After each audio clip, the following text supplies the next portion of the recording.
Entre pollution, réchauffement climatique, déforestation et autres, la question sur la protection de l'environnement n'est plus évidente.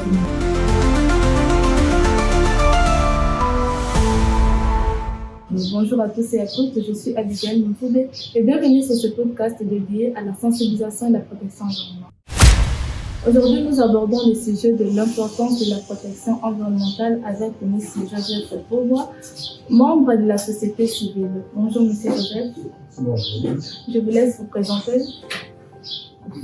Merci, il faut corriger d'abord. Mon nom c'est Joseph Bobia. Bobia. Je suis coordonnateur national du bureau de veille et de gouvernance des ressources naturelles.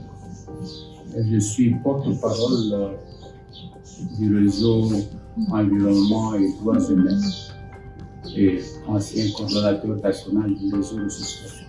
Voilà. Avant tout, qu'est-ce que l'environnement signifie pour vous? L'environnement, c'est tout ce qui nous entoure là. C'est tout ce qui constitue notre habitation, notre monde, notre village, notre ville, notre quartier. Mais c'est ça l'environnement. Vous avez dans l'environnement les forêts, la terre. Et vous avez dans l'environnement les hommes, les femmes, les populations locales, les peuples autochtones pygmées. Vous avez la biodiversité. Même le petit ver de terre a son importance. La faune a son importance. Voilà. Et quels sont les enjeux auxquels cet environnement fait face aujourd'hui? Le monde se réchauffe. Et si ce monde-là se réchauffe, c'est à cause des activités humaines.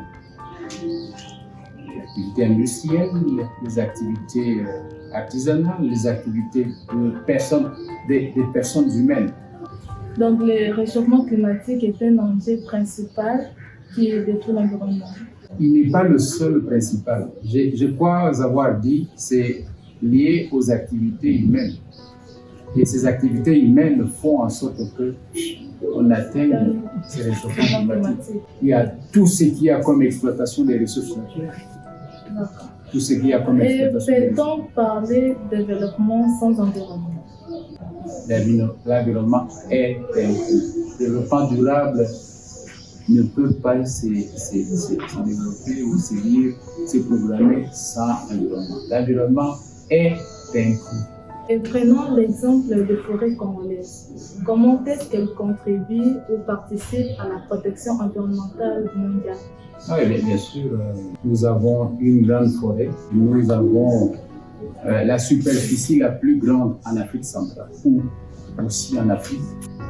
Le bassin du Congo constitue le deuxième massif forestier mondial important après l'Amazonie. La RDC garde un pourcentage élevé de ce bassin du Congo.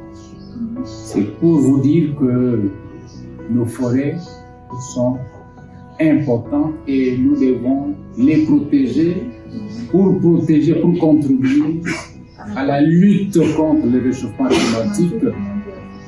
D'abord chez nous, en Afrique et dans le monde entier. Voilà. Et est-ce que l'exploitation des ressources naturelles est compatible à la protection de l'environnement? Y a-t-il un parfait accord ou un écart entre les deux? Faites attention, il y a beaucoup à se dire là-dessus. Les miniers exploitent sans parfois respecter l'environnement, sans parfois respecter les forêts. Ils les détruisent. Les hydrocarbures, les pétroliers, peut-être aussi, ils exploitent sans respecter ce qu'il y a comme biodiversité, ce qu'il y a comme forêt. Les forestiers eux-mêmes peuvent aussi exploitent.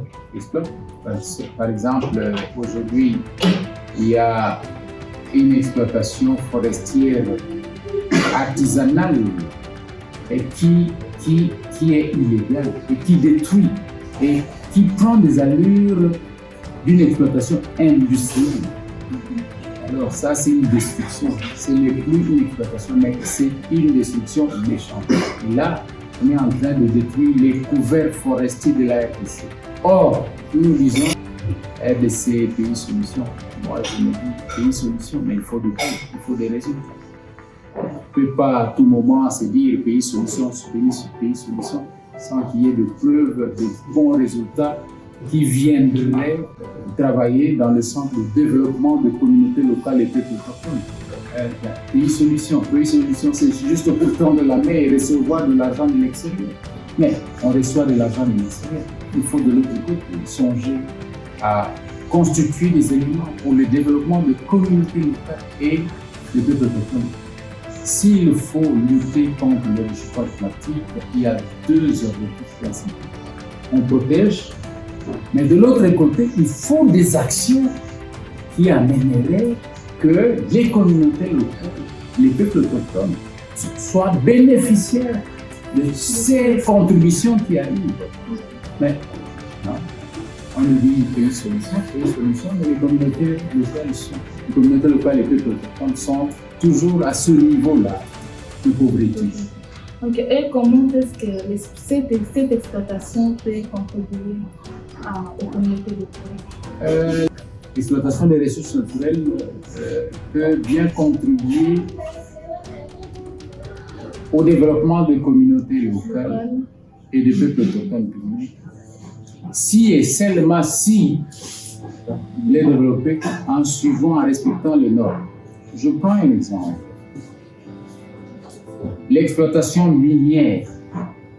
Si on se met toujours en train de délocaliser les populations qui vivent sur leur site sans redevance, sans indemnisation, sans compensation, sans réinstallation, on est en train de amener ces communautés-là dans une pauvreté incommensurable. Donc, nous les entraînons encore dans une pauvreté. L'exploitation pétrolière. Oui, nous avons appris que nous apprenons que le gouvernement est sur le point de lancer la vente de blocs pétroliers,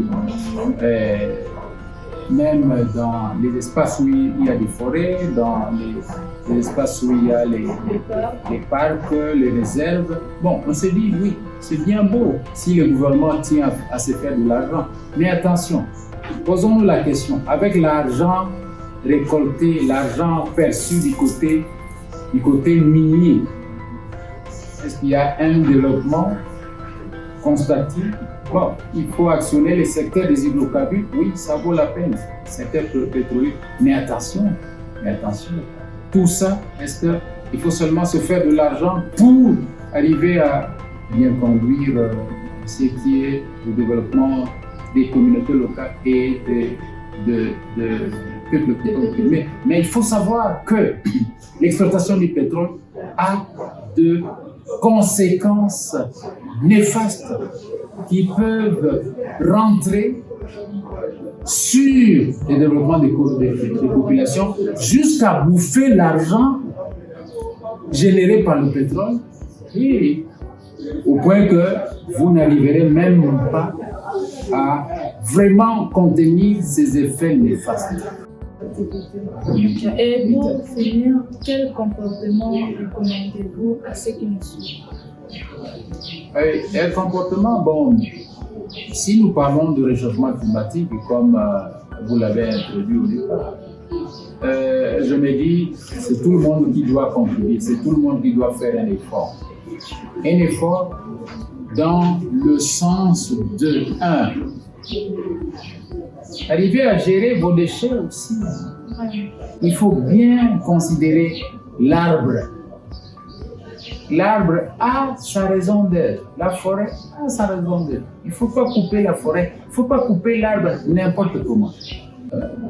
Il y a ce problème des pluies qui viennent rarement, des pluies qui sont déréglées. Mais c'est à cause de cette coupe-là.